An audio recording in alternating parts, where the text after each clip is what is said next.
Hello guys, দেখো আমরা ready হচ্ছি। আজকে যাব আমরা বিয়ে বাড়ি। ও রেডি হয়ে গেছে, আমার মেকআপটা রেডি হয়েছে। আমি শাড়ি পরবো, শাড়ি পরে ফাইনাল লুক রেডি করে তোমাদের সামনে আসছি। বিয়ে বাড়িতে যাচ্ছি, অনেক ব্লগ হবে। খুব সুন্দর হয়েছে। খুব দেখো, আমি একা একা সেজেছি, সাজতে পারি না, সাজি না তো। তোমরা জানো, আমার যত ভিডিওতে দেখেছো আমার এরকম সাজ। বিয়ে বাড়ি যাবো বলে একটু সেজেছি, একা একা সেজেছি, পারি না। ঠিক আছে, কেমন হয়েছে আমার সাজটা একটু বলো। হ্যাঁ দেখো, পিছনটা দেখো, চুলটা ভালো লাগলে বলো, হ্যাঁ কমেন্ট করে বলো তোমরা। টাটা। বিয়ে বাড়িতে যাব বলে মায়ের দোকানের সামনে দাঁড়িয়ে রয়েছি, কারণ মা দোকানে রয়েছে। মাও আমাদের সাথে যাবে বিয়ে বাড়িতে। তারপরে আমরা সবাই, আমার বোনরা যাবে আর আমরা যাব। আমরা সবাই মায়ের জন্য ওয়েট করছিলাম মায়ের দোকানে।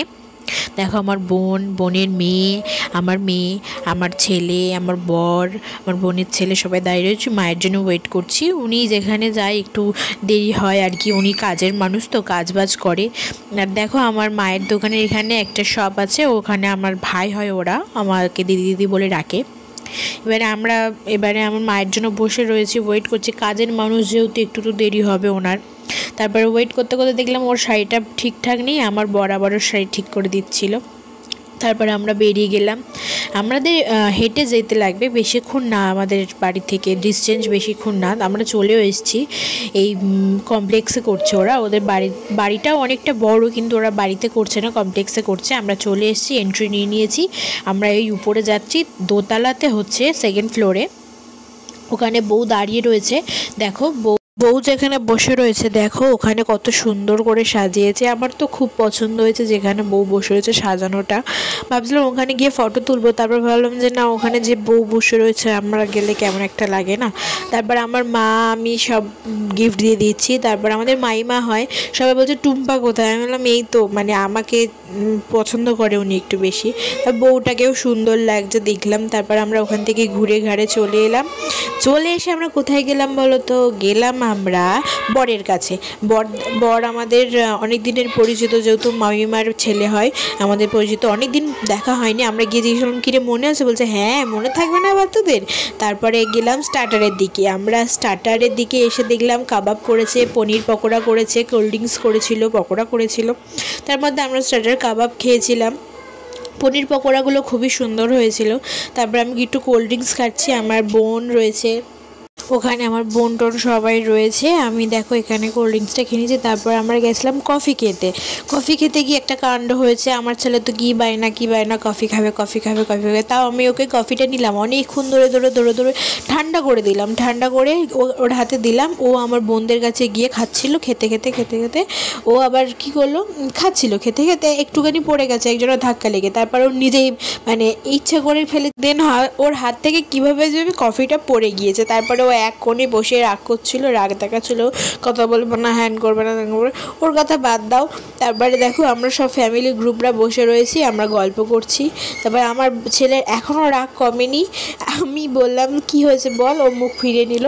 আমি তো আর কফি দেবো না, কফি দিলেই ফের আবার ফেলবে। আর সত্যি কথা বলতে কফিগুলো হুট করে ঠান্ডা হতে চায় না, আর কফি খাওয়া বাচ্চাদের ঠিকও নয়। কিন্তু ও কী করছে, এত সবার সামনে বায়না করছে, বাধ্য হয়ে দিয়েছিলাম। যেই আমি একটা সুযোগ পেয়েছি, মানে পড়ে গিয়েছে, আমি আর দিইনি। তারপরে আমরা সবাই মিলে দেখো কত লোক এসছে।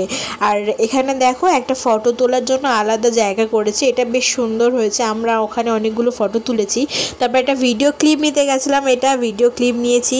তারপরে দেখলাম ফুচকা আছে, ফুচকা খেতে মন চাইছিল, কিন্তু চুরমুর খেতে মন চাইছিল। তার ওখানে গিয়ে বললে ওরা চুরমুর বানিয়ে দিয়েছিলো আমার জন্য আকার। তারপর আমরা খেতে গিয়ে ওখানে বসেছিলাম। প্রায় অনেকক্ষণ বসে থাকার পর আমাদের খাবার দিয়েছিল, কেন আমি জানি না, মানে তাও প্রচণ্ড লেট করে খাবার দিচ্ছিল। আমরা বসেছিলাম, তারপরে অনেকক্ষণ বসে থাকার পর দেন আমাদের খাবার দেওয়ার পরে মেনুটা আর তোমাদের সাথে শেয়ার করলাম না, কারণ তোমরা তো এই কালকেরই দেখে নিয়েছো যে কী মেনু হয়েছে না হয়েছে। তারপরে আমার বর তো আমার উপর খুব ক্ষেপে আছে, আর এ তো যেখানে যাবে কার্টুন ছাড়া খেতে পারে না, ওর কথা বাদ দাও। এবার আমি বলি আমার উপরে কেন রেগে আছে। আমি নিয়েছি তো পাতে সব কিছুই, বাট গেছে সব কিছু আমাদের টেবিলে যে ডাস্টবিনটা ছিল ওর পেটে, আমাদের পেটে একটাও যায়নি। আমি বলো আমার টেবিলে শুধু আমার বড়ি একা খেয়েছে। সত্যি কথা বলতে ওরও ভালো লাগেনি, ওর রিয়াকশানটা শুধু দেখো।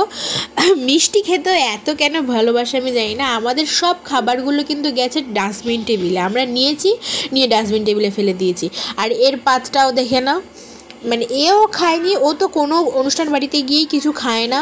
তাও আমরা ওই খেয়ে বেরিয়ে এসেছি, তারপর আমরা চলে এসেছি।